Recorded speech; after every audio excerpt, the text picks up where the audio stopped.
Bom, pessoal, boa tarde. Eu sou o Ayub, diretor de tecnologia na Sage Networks, e vou contar para vocês 8.888 motivos para não usar DNS externo no seu sistema autônomo. O que a Sage faz e por que a gente fala disso? Nós trabalhamos com mitigação de DDoS e consultoria de redes, então fazemos sistemas de detecção de DDoS, temos uma nuvem de mitigação de DDoS que funciona por VPN, por VLAN bilateral ou por cross-connect. A gente faz a implantação de sistemas de mitigação de DDoS para empresas que queiram colocar no seu portfólio e também a gente dá consultoria de redes para sistemas autônomos. E justamente nesse fluxo, a gente acaba esbarrando muito nesse problema do DNS externo. E como eu vou entregar para vocês 8.888 motivos para não fazê-lo, o primeiro motivo, o Daniel D'Amico já deu spoiler ontem. Né? Um SP ou data center que recebe DDoS tem falha massiva com o DNS externo, mesmo com a mitigação de DDoS. Então não adianta fazer os investimentos de mitigação de DDoS, que durante o ataque de DDoS, toda a sua rede que depende desse serviço externo vai parar de funcionar ao mesmo tempo. Isso foi detalhado pelo D'Amico ontem. Então, o screenshot aí da palestra de ontem, ele com o controlezinho dele na mão. Agora, só para garantir que a gente esteja na mesma página, o que é um DNS recursivo externo? São serviços majoritariamente gratuitos, alguns poucos não são, que permite a conversão dos endereços na forma de nome, como exemplo.com.br, para aderir a RFC de exemplo aqui, em números IPv4 ou IPv6. Todos eles provêm serviços tanto IPv4 como IPv6. Eu só listei aqui os IPv4, que são as que as pessoas reconhecem. Então, o nome correto do 8.8.8 é o Google DNS, a Cloudflare oferece o 1.1.1 e assim em diante. Também chequei o OpenDNS, o Quad9 e o GigaDNS, que é uma alternativa brasileira. Então, todos os números indicadores que eu vou mostrar aqui, eu fiz baseado nesses players com esses números. Não coloquei aqui o segundo IP, todos eles têm um segundo IP, só esses são os IPs mais memoráveis. E, para usar um termo recente na moda, existe uma disputa de narrativa nesse assunto. Para vocês está parecendo muito estranho o que eu estou falando. Como assim? O que é do Google é bom, o que é da Cloudflare é bom, por que não se deve usar algo que é de um grande player desse mercado? Nessa disputa de narrativas, eu estou sozinho, preciso da ajuda de vocês. Procurando no Google, dica, espaço melhor, espaço DNS, espaço 8.8.8, tem quase 5 milhões de páginas dando a dica de como utilizar o DNS recursivo. Vai melhorar a sua navegação, vai ficar mais rápida. Se você olhar esses caras na página inicial, olha os nomes, Tecnoblog recomendando isso, Tecmundo, Tectudo, Canaltech, os principais sites de tecnologia que as pessoas se baseiam, tomam como referência, vão dar essa sugestão, que é errada. E é importante, volta e meia eu vou falar aqui em SP, os data centers não se sintam fora da jogada, a orelha de vocês vai esquentar também, porque vocês também precisam oferecer DNS recursivo localmente dentro do OS. Então, se eu cometer a gafe de falar apenas ISP, data centers, não se sintam aliviados, fora dessas, vocês estão na jogada também, vão levar bronca hoje para casa. Na verdade, eu acho que data centers é um cenário pior, enquanto alguns ISPs têm ainda assim, um vestígio de capricho pelo que faz, os data centers, assim, esmagadora maioria no Brasil, o pessoal da Brarrocha, em atenção aí, não estão servindo DNS recursivo nas suas redes internas, para as VMs, para a sua própria nuvem. Agora, como funciona a internet? Vamos chegar nos basics, no básico aqui. Eu pergunto isso, geralmente, em processo seletivo, faz muito tempo que eu recruto profissionais, não só da nossa área, mas para empresas da nossa área. Então, às vezes, pergunto isso para o cara do marketing, para o comercial, e é uma experiência muito curiosa. Primeiro que as pessoas ficam com a cor da pele parecida com a cor dessa tela, em branco. As pessoas ficam pálidas quando eu pergunto isso. Mesmo quem tem pós-graduação em redes, mesmo quem tem 10 anos de NOC, nunca se deram conta de como explicar como a internet funciona. E depois de suar muito, de secar as mãos, de ter gagueira, as pessoas começam a fazer um rascunho parecido com isso. Eles desenham quase sempre, sim, duas bolinhas que eu colori em vermelho. Eles conseguem perceber que são dois endpoints, que existem duas máquinas, dois locais que precisam se comunicar, e a forma como ele vai se comunicar varia. Então, eles costumam desenhar as duas bolinhas que eu coloquei em vermelho, um notebook, um servidor, como eu representei aqui, uma nuvem que o desenho varia, mas os mais refinados conseguem entender isso, que na casa de alguém tem um notebook ligado a um roteador localmente, esse roteador está ligado a um provedor de internet que, por sua vez, possui seus roteadores, esse provedor se conecta numa nuvem que ninguém sabe explicar o que é, que lá nessa nuvem encontra o caminho até um outro roteador, e lá, nesse roteador, que já é um data center, possui o servidor que tem, de fato, o conteúdo. Então, depois de passar muito mal, algumas pessoas acabam desenhando isso, justamente aquelas que eu recruto. Agora, perceba o seguinte, deixa eu usar o laser aqui, uma diagonal difícil. Como esse servidor sabe para quem devolver a requisição? Como esse servidor ou esse conteúdo que está no data center sabe o caminho de volta, responder a quem pediu aquele conteúdo, aquela informação? A mágica acontece pelo protocolo BGP, não é isso? Né? O protocolo que a gente troca os prefixos, troca as rotas, em que a gente vai conectando um sistema autônomo no outro. Então, o caminho de volta, ele é construído não, mas ele é reconhecido, conhecido, através do Border Gateway Protocol. Perfeito. Mas estou contando a história de trás para frente, né? Quando o conteúdo já foi requisitado, como é que ele volta para o endpoint que o solicitou. Então, o BGP tem um grande papel nisso. Mas e o caminho de ida? Como esse notebook, como esse celular, como esse endpoint pede para o seu provedor de acesso aquele conteúdo? Não é por BGP, como vocês deram conta, mas é sim pelo DNS. Todas as redes que vocês constroem só trocam informações de números IP, IPv4 e IPv6. Os nomes não são trocados. O inter-AS, o inter-rede, o internet, não é por nome, é por número, certo? Essa conversão tem que ser feita em algum lugar. E o DNS faz essa conversão. Então, eu quero todos sublinhando isso. Eu sei que vocês sabem disso, mas para vocês pararem de olhar o DNS como o patinho feio e o BGP como nobre, não, os dois estão em valência equivalente, são tão importantes quanto para a sua rede. O BGP, a gente tem uma tabela para ele, que a gente dá um nome nobre, o DFZ, ou a tabela global de roteamento, como a gente costuma falar no Brasil, mas percebam que o DNS também possui uma tabela. Ela não possui um nome chique, um nome inglês, um nome elegante, mas todos os destinos da internet, para que eles sejam alcançáveis, seja por humano ou por aplicações, ninguém vai colocar um aplicativo para smartphone com IP no código-fonte, certo? Hard-coded, isso não existe. Vai ser sempre um subdomínio, domínio, vai ser sempre FQDN. Então, a gente pode imaginar que, para que a internet funcione, existe também, assim como existe uma tabela do BGP, uma tabela com todos os endereços todos os endereços de nomes, FQDNs, e todos os endereços IP que eles são convertidos. Então, a internet tem essas duas tabelas. Não se esqueçam dessas duas tabelas. Então, o BGP e o DNS são a linha e a agulha que costuram a internet. Sem BGP e sem DNS, a internet não funciona. Ok? Conseguimos chegar nesse ponto de acordo? Então, passando essa visão, o que eu enxergo como os pilares de um SP, lembre-se, data centers estão inclusos na jogada.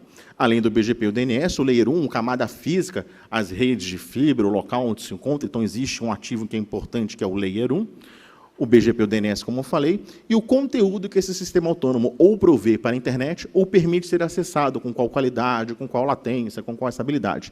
Então, a partir desses 4 pilares, é que a gente monta um sistema autônomo, seja de conteúdo ou seja de acesso. É disso que dá sustentação para toda a mágica que a gente faz, é isso que dá sustentação ao que o Layer 7 faz. E agora, falando um pouco de origem, sobre os nossos ancestrais, que construíram essa rede maravilhosa que a gente opera hoje. A ARPANET, né, que foi uma das redes que foi um dos embriões da internet, eu vejo como um berço de ouro. Por causa da origem técnico-científica, principalmente acadêmica, militar também, mas principalmente acadêmica, os nossos antepassados tomaram decisões muito importantes. Na década de 70 ainda, com muita influência da Guerra Fria, da tensão dos mísseis, pensou-se numa rede, não se pensou nela nem globalmente, mas pensou-se na importância de uma rede para interligar ativos importantes de computação, que fosse redundante, que pudesse sobreviver a um ataque nuclear, que poderiam ter caminhos que foram obstruídos, que poderiam ser multicaminhos. Então, a gente tem um berço de ouro que nos trouxe uma redundância, e ela é manifestada também no DNS, ele funciona em camadas. Então, o servidor DNS autoritativo, ele contém um conteúdo, a resposta de qual endereço IP de exemplo.com.br. O DNS recursivo faz uma consulta dessa resposta e faz uma cópia local, que é chamada de cache. Esse DNS recursivo, quando vai responder para o CPE que fez a consulta, também o CPE costuma ter um cache localmente, e o sistema operacional, que motivou essa requisição, também faz uma cópia local, e alguns aplicativos também fazem uma cópia local, ou seja, um cache dentro de outro, dentro de outro, dentro de outro. Esses antepassados pensaram muito cuidadosamente na importância do DNS tem. Funciona como uma matriótica, que é o nome desse brinquedo russo, em que eu tenho uma boneca dentro da outra, dentro da outra, dentro da outra. Então, o que acontece quando você coloca um DNS recursivo externo na sua rede? Essa imagem é uma pintura na parede de uma igreja na Espanha, na cidade de Borja, e, com o passar do tempo, ela ficou bastante desgastada. E a paróquia se reuniu para as pessoas pintarem os bancos, o espaço da paróquia, e uma frequentadora da paróquia, de muita espontaneidade, fez a restauração dessa pintura. Uma senhora frequentadora, não trabalha com restauração, nenhum tipo de habilidade artística. E o trabalho que ela entregou foi isso daqui. Ela cagou uma obra de arte. Quando você coloca um DNS externo na sua rede, você pega a maior obra da humanidade, que é a internet, e você faz isso, você caga com a sua rede. Você caga com a internet como um todo. Então, não se permitam fazer isso com o sistema autônomo de vocês. É isso que você faz colocando 8.8.8 para todos os seus clientes. Então, esses são os pilares que eu falei de um sistema autônomo, de um SPO Data Center. Aí você pega o DNS, que tem esse papel crucial que eu estou falando para vocês, e coloca ele para um terceiro que você não tem contrato, não tem SLA, não tem NOC, não abre chamado. Vocês não têm vergonha na cara, não? Vocês estão loucos? Vocês vão depender de um serviço crucial para a sua infraestrutura, a qualidade do acesso que o seu cliente tem à internet depende desse serviço, e você vai delegar ele para um terceiro, fora da sua rede? Se você não está convencido ainda, vamos entrar mais detalhes. Ah, perdão, eu vou copiar agora um slogan dos veganos. Porque você ama alguns e odeia outros. O sonho de qualquer provedor é ter o cache do conteúdo, certo? O cara é capaz de pegar esses cartomantes que traz amor em 3 dias, ligar para ela e falar assim, moça, você traz cache também em 3 dias? Todo provedor é desesperado para conseguir um cache dentro do seu provedor, para ter cópia do conteúdo. E aí, você trabalha muito, alguns até abusam, fazem fraudes, fazem esquema para conseguir isso. É um dos principais caches que é o DNS, você coloca fora da sua rede. Percebe como é pouco inteligente isso? Então, aí você está falando que é burrice fazer isso? Não falei isso, mas se você falar que é, eu vou ter dificuldade de contra-argumentar, porque não faz sentido. Não tem sustentação técnica esse hábito de muitos de vocês. Agora, vamos entender o problema. Eu peguei nesse site aí, similarweb.com, um ranking dos sites mais acessados do Brasil. Achei prudente, eu não conhecia esse site antes, tinha uma tal do Alexa.com, lembram dele? Não existe mais. Então, o ranking dos sites que os brasileiros mais acessam.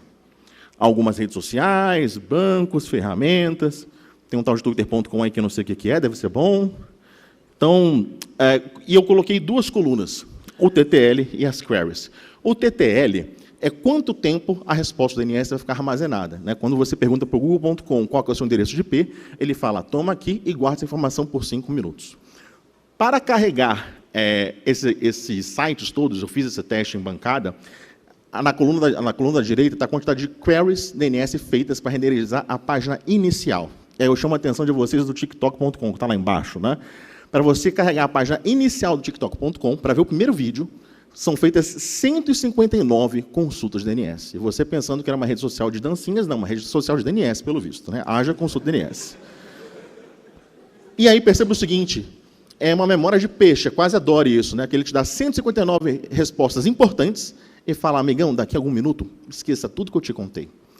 Então, o DNS é crucial na performance do carregamento dos sites. Já perceberam aqueles clientes que dizem que a internet é lenta, mas quando você faz teste de velocidade bate a banda? É isso daqui. É isso que você está estragando ao colocar um DNS externo. Então, a distância impacta na performance. Pegando esse esqueminha, o protótipo que as pessoas desenham para mim de como a internet funciona. Vamos pensar que a casa e o provedor como se fosse um condomínio, e que o provedor portaria desse condomínio de casas para o mundo.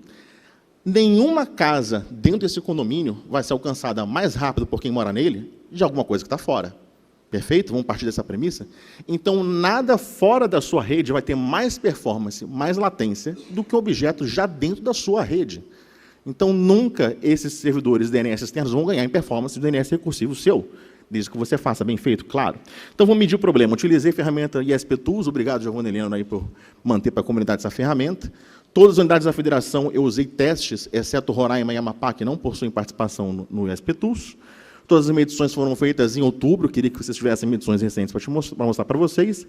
E cerca de 270 sistemas autônomos foram consultados nesse teste que eu fiz, com mais de 13.450 medições de latência. Eu compilei isso numa planilha gigantesca, e eu vou dar o resumo para vocês aqui. A unidade desses números estão em milissegundos. Então, percebam que o Google DNS, o queridinho em 8.8.8, na média brasileira, tem 27,6 milissegundos de latência. Olhem para o norte e nordeste, o quão lento é. 45 milissegundos e 42 milissegundos. Então, isso impacta muito na performance de vocês. Tá? São números absolutamente altos. E alguns destaques. Primeiro, o Acre e Amazonas tiveram latência mínima nesses testes de 50 a 70 milissegundos. Então, imagina cada consulta DNS, cada uma das 159 consultas DNS do TikTok.com levar 70 milissegundos para respondida. Imagina a performance de carregamento desse aplicativo. E aconteceu um trem louco em Minas Gerais. Durante os testes que eu fiz no domingo, por vários minutos, eu observei a latência de 1.380 milissegundos para o Google DNS. Então, com vários sistemas autônomos. Então, houve alguma turbulência aí domingo passado em Minas Gerais, que várias pessoas ficaram afetadas. Certamente, quem usa 8.8.8 em Minas Gerais, nesse domingo, em algum momento, sentiu que a internet ficou muito lenta. E não adianta todo o investimento que você fez, colocar melhor roteador de borda, melhor CGNAT, melhor sinal de fibra, tudo isso você joga no lixo. Quando você coloca um DNS externo, você fica sujeito às intempéries, como aconteceu o trem louco em Minas Gerais. Lembram desse efeito matriosca, de uma coisa dentro da outra, dentro da outra, dentro da outra? Como que funciona a consulta? Então, não se permitem entender que é simples. Quando a gente abre aí exemplo.com.br, né, o meu sistema operacional vai fazer uma consulta DNS, vai descobrir o IP, e só então o meu navegador, ou meu aplicativo de celular, vai pedir o conteúdo do HTTP para exemplo.com.br. Quando chega o HTML, ele descobre, tem outros endereços que eu preciso consultar, como o JS, do javascript.exemplo.com.br. O meu browser vai pedir o DNS, e aí sim, quando eu descobrir o IP, eu vou fazer mais uma conexão TCP, se não for HTTP 2.0, para esse js.exemplo.com.br. E lá eu vejo de novo mais links, mais objetos. Então perceba que sempre quando você renderiza algum objeto HTTP, mesmo em API RESTful, quando você pega o conteúdo, outro endereço, cita outro endereço, cita outro endereço, cita outro endereço, isso acontece centenas de vezes. Imagine, para cada degrau, levar os 28 milissegundos de latência média que eu mostrei para vocês do 8.8.8. É a lentidão que vocês estão provocando na internet brasileira. Vocês estão prejudicando todas as aplicações, todo o serviço ao fazê-lo. E é por isso que o teste de velocidade mostra que a banda contratada até é atingida ou até ultrapassada, mas o seu cliente fala que a sua internet é lenta, porque você está criando esse fenômeno. Agora, faça você mesmo. Quantas consultas DNS você faz? Com esse comando aí no Linux, você vai descobrir quantas consultas são feitas na sua máquina. Esse é o resultado do screenshot que eu fiz no meu notebook apenas, não considerando a minha casa, Smart TV, IoT, que certamente geram mais consultas de DNS. Então, no meu único computador, navegando normalmente, vendo notícias, vendo vídeos, eu fiz 938 consultas de DNS em 5 minutos, que dá uma média de 138 por minuto. Então, se um cliente, não é nem um cliente de um domicílio, um único notebook faz 188 consultas por minuto navegando na internet normalmente, 10 clientes fazem 1.880, 48 clientes fazem as 8.888 consultas. Então, meus caros, a cada 48 clientes na sua rede, você tem 8.888 motivos por minuto para não usar DNS recursivo externo, não deixar a sua rede mais frágil em caso de DDoS, não deixar você sujeito a falhas massivas, reduzir drasticamente a performance do seu serviço e não degradar a maior obra da humanidade, que é a internet. Não se permitam fazer isso. Nossos antepassados preveram um sistema robusto de caches em camadas que vocês estão jogando fora ao colocar o 8.8.8. E não adianta colocar na sua empresa que nada garante que o seu técnico de instalação vai fazer isso, que o seu suporte vai fazer isso, porque eles veem as notícias, veem os youtubers recomendando. Então, implantem nas redes de vocês boas práticas, o supervisor que valida a instalação, se está com o DNS recursivo da sua empresa, para não permitir que a gente deixe essa peteca cair. Estou prestes a terminar, se quem quiser fazer pergunta pode já ir para o microfone ou perguntar pela internet, eu vou ter uns 10 minutos para a resposta. E sobre, antes de encerrar, é difícil ter DNS recursivo? Bom, quem quiser aprender a fazer, o Lisandro Pacheco vai palestrar daqui a pouco, tem um ótimo curso sobre isso.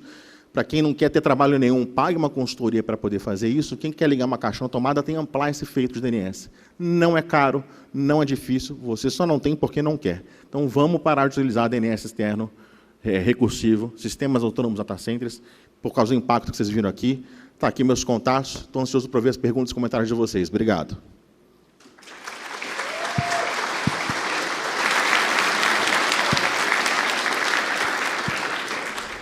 Pergunta para o Ayub.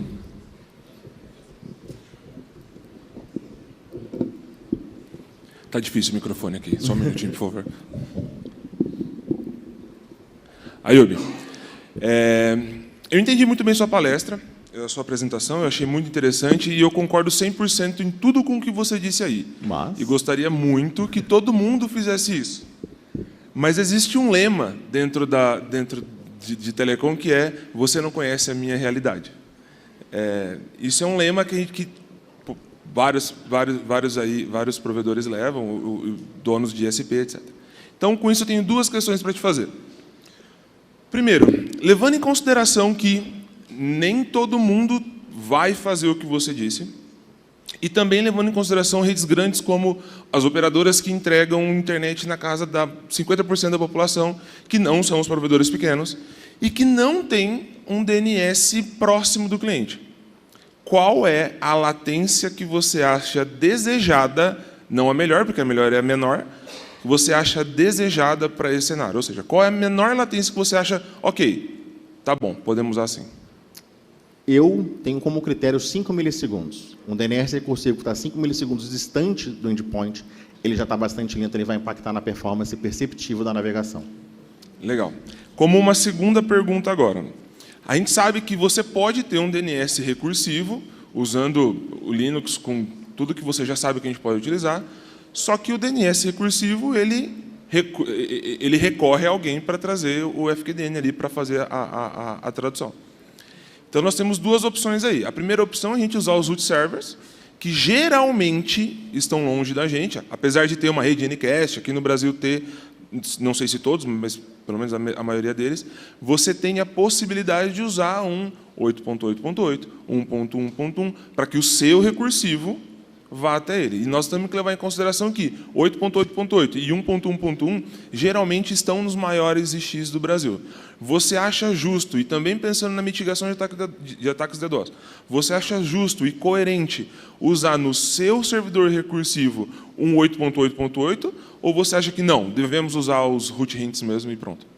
Não vejo problema na proposta que você faz, mas ainda assim prefiro fazer a combinação de consultar os roots diretamente com o hyperlocal. É o que eu costumo colocar nas implantações lá na Sage, mas também repetir fazendo um cache em camadas, como os nossos ancestrais previram, não vejo problema. O protocolo foi feito para funcionar dessa forma. Wesley Corrêa, muito boa a sua palestra, Ayub. Eu queria pegar um ganchinho na pergunta do Coraz ali, e queria saber a sua opinião, incluindo no tema de você não conhece a nossa realidade.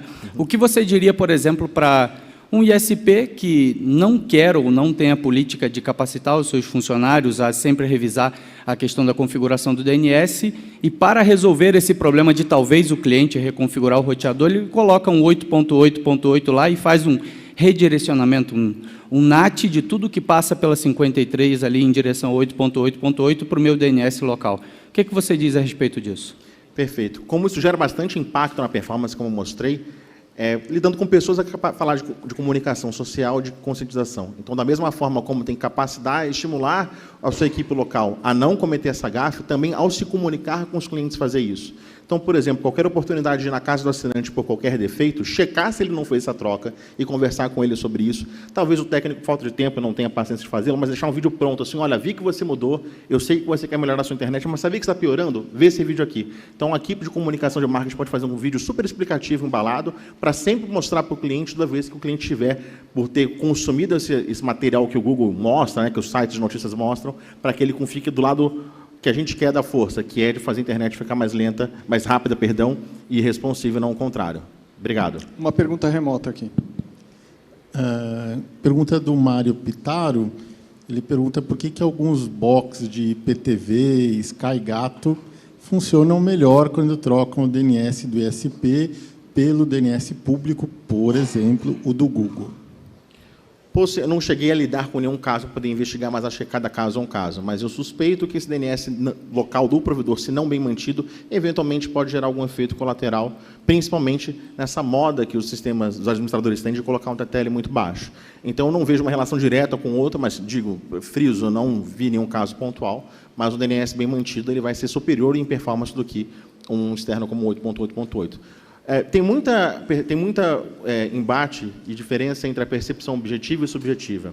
Por exemplo, eu vejo muitos usuários falando que ao colocar 8.8.8, o ping, a latência, num jogo de FPS reduziu, o que não faz muito sentido, né? Uma vez resolvido o endereço, a latência tem mais a ver com a rota e com o caminho do que a resolução de DNS. Então, talvez as pessoas acabam estabelecendo relações de causa e efeito que não são diretas nesse caso.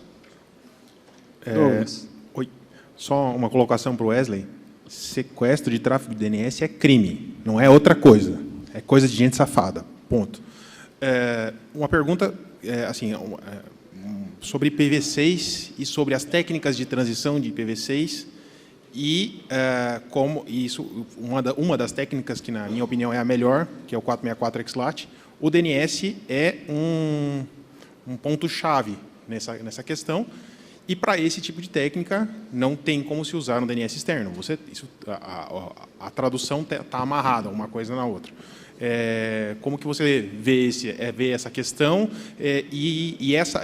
Na verdade, é assim, o que você acha que essa prática recorrente de ir no mais fácil vai impactar para quando chegar a hora do XLAT? Ótima colocação. Então, essa cultura que a gente está perpetuando no nosso mercado, assim, o público daqui é qualificadíssimo. Tem gente nessa sala que não se deu conta do erro que é fazê-lo.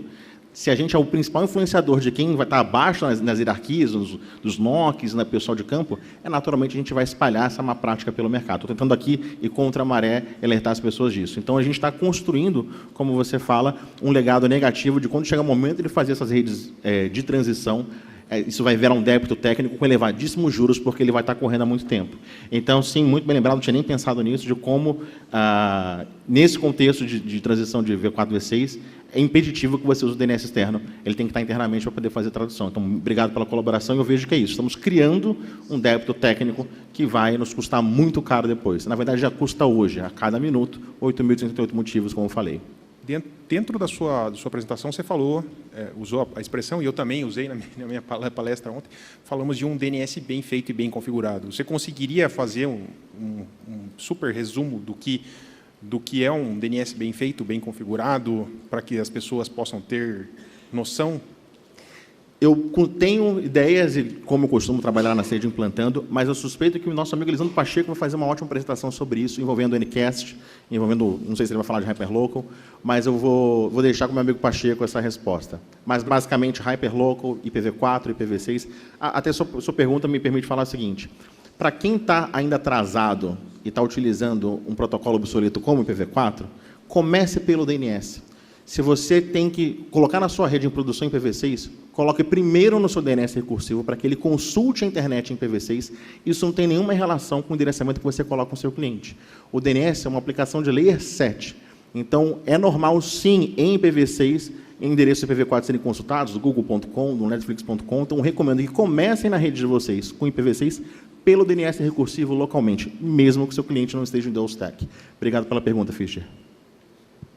A gente tem uma pergunta do Evandro Alves, de se utilizar um DNS externo como o Google pode também causar o direcionamento do usuário para um cache de conteúdo mais distante do que se ele estivesse usando o DNS do ISP, e aí colocar mais 8.888 milissegundos no tempo de carregamento da página.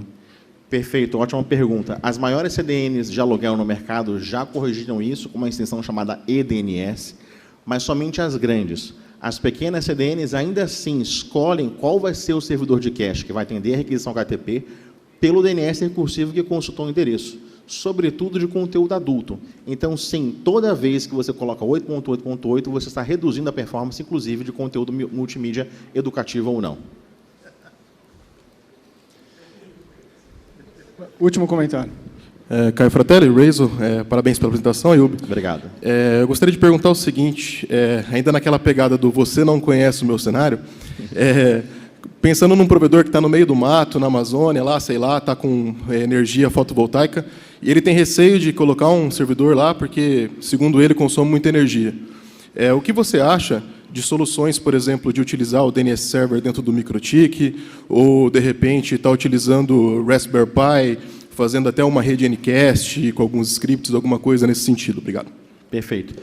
O RouterOS, na versão 6, se não me falha a memória, não suporta DNSSEC, não sei se o 7, alguém já pode dar uma resposta aí se resolveu ou não. Então, eu fico preocupado com a MikroTik de não ter todos os recursos de segurança que são importantes. Mas o Raspberry, com um provedor pequeno, é uma ótima solução econômica em energia. Para vocês verem como o DNS não é custoso, não é um hardware pesado. Uma Raspberry poderia atender muito bem um pequeno provedor regional, sim. Obrigado, ótima sugestão. Muito bem, pessoal. Vamos agradecer o Ayub. Muito obrigado, Ayub. Valeu.